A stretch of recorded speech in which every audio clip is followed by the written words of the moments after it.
সামাজিকতার দরকার নাই, কিন্তু কৃষ্ণ তাকে দেবে। আর আমরা এই জগতের সাম্রাজ্য পাওয়ার জন্য চেষ্টা করছি, কৃষ্ণ দেবে না হয়তো, তাকে ছাড়ি নেই। এইরকম অবস্থা এই কলি বর্তমান যুগের অবস্থা। কৃষ্ণ যদি নাও দেয়, যদি দাঁড়িয়ে থাকে তার কাছে 1 কুইন্টাল সোনা নিয়ে, যদি সে একা থাকে, ছুরি মেরে হলেও তার কাছ থেকে নিয়ে নিবে কি নেবে না, স্বচ্ছতাই আমরা দেখতে পাই এই জগতে। কিন্তু অর্জুনের কাছে, অর্জুনকে দেবে। অর্জুন বলছে আমার তো যুদ্ধ করার কোনো প্রয়োজন নেই, এই যুদ্ধে আমার অনেক পরিবার আত্মীয় স্বজন মারা যাবে, আমার যুদ্ধ করার লাভটা কি? ভালো করে বুঝে দেখতে, অর্জুনের কাছে সুযোগ আছে কিন্তু সে নিচ্ছে না।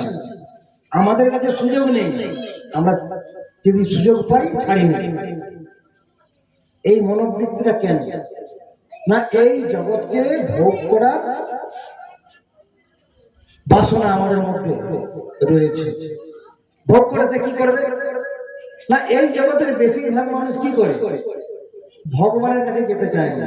একটু পূর্ণ কর্ম করবে, একটু কোথায় শীতলা মন্দিরে পূজা দিবে, একটু কালী মন্দিরে পূজা দিতে যাবে, একটু ওই কি মন্দির আছে না, কৃষ্ণ মন্দির আছে, সেখানে একদিন ওই পূর্ণিমার দিনে বাতাসা ছড়াবে। এইসব কর্মের প্রতি মানুষ বেশি ধাবিত হয়। কেন? তো ভগবত গীতায় ভগবান বলছে, এটা অর্জুনও জানতো যে বর্তমান এই কলিযুগে মানুষের মনোভাব ঠিক এইরকমই হবে। তো তিনি সেখানে বলছেন আব্রহ্ম ভুবনাৎ লোকা পুনরাবর্তিন অর্জুন মা ভূতত্ব কোনতে পুনর্জন্ম বিদ্যতে। আব্রহ্ম ভুবনাৎ লোকা, এই ভুবন থেকে একদম ব্রহ্মলোক পর্যন্ত জন্ম মৃত্যু আছে। এই কথাটা কেন বললেন না? এই জগতে যত পুণ্য কর্ম করবেন, পুণ্য কর্ম করে আপনি কোথায় যাবেন? পুণ্য কর্ম করে হয়তো আপনি পিতৃলোক যাবেন, হয়তো পুণ্য কর্ম করে আপনি ধ্রুবলোক যাবেন, পুণ্য কর্ম করে আপনি তো স্বর্গলোক যাবেন, বড়জোর কোথায় যাবেন? আপনি ব্রহ্মলোক পর্যন্ত যাবেন। সেই জন্য কৃষ্ণ অর্জুনকে বলল যে অর্জুন আব্রহ্ম, মানে এই ভুবন থেকে একদম ব্রহ্মলোক পর্যন্ত জন্ম মৃত্যু আছে, তুমি পুণ্য কর্ম করে কোথায় যাবে? আমরা সব সময় তো পুণ্য কর্ম করার জন্য ব্যস্ত, এই বিপত্তারিণীর বার, অমুকবার তমুকবার সববার করবে, কিন্তু একাদশী ব্রত খুব করবে। কেন? একাদশী ব্রত করেন? কতজন করেন? হাত তুলুন তো। কয়েকজন করে মোটামুটি।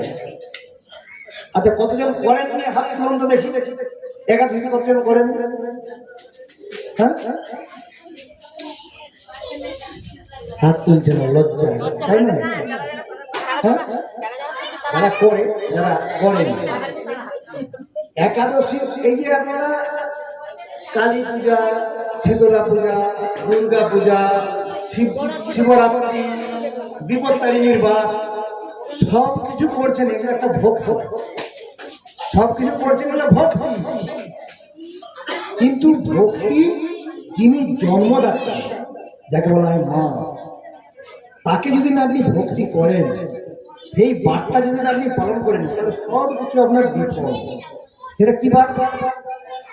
মাধবতী ভক্তি জননী যতনে পালন করি, কৃষ্ণ বসতি বসতি বলি পরম আদরে বলি। মাধব তিথি ভক্তি জননী, জননী মানে কি? মা। ভক্তির মাকে, ভক্তির মাকে মাধব তিথি। মাধব তিথি কোনটা? একাদশী ব্রত। একাদশী ব্রতটা হচ্ছে মাধব তিথি। সব কিছু আপনি বার পালন করলেন, কিন্তু মায়ের প্রতি আপনার কোনো স্নেহ নেই, তাহলে কি হবে? আপনার মায়ের প্রতি যদি না স্নেহ থাকে, আপনি সমাজের সমস্ত কিছু কাজ করবেন। মাকে যদি না স্নেহ করে, যদি না ভালোবাসে, সম্মান করে, তাহলে কি আপনার এই আর 5 জনকে, যতই আপনি 5 জনের ভালো করুন, আপনার সবকিছু দিতে হবে। হ্যাঁ কি না? সত্য না মিথ্যা? ঠিক না?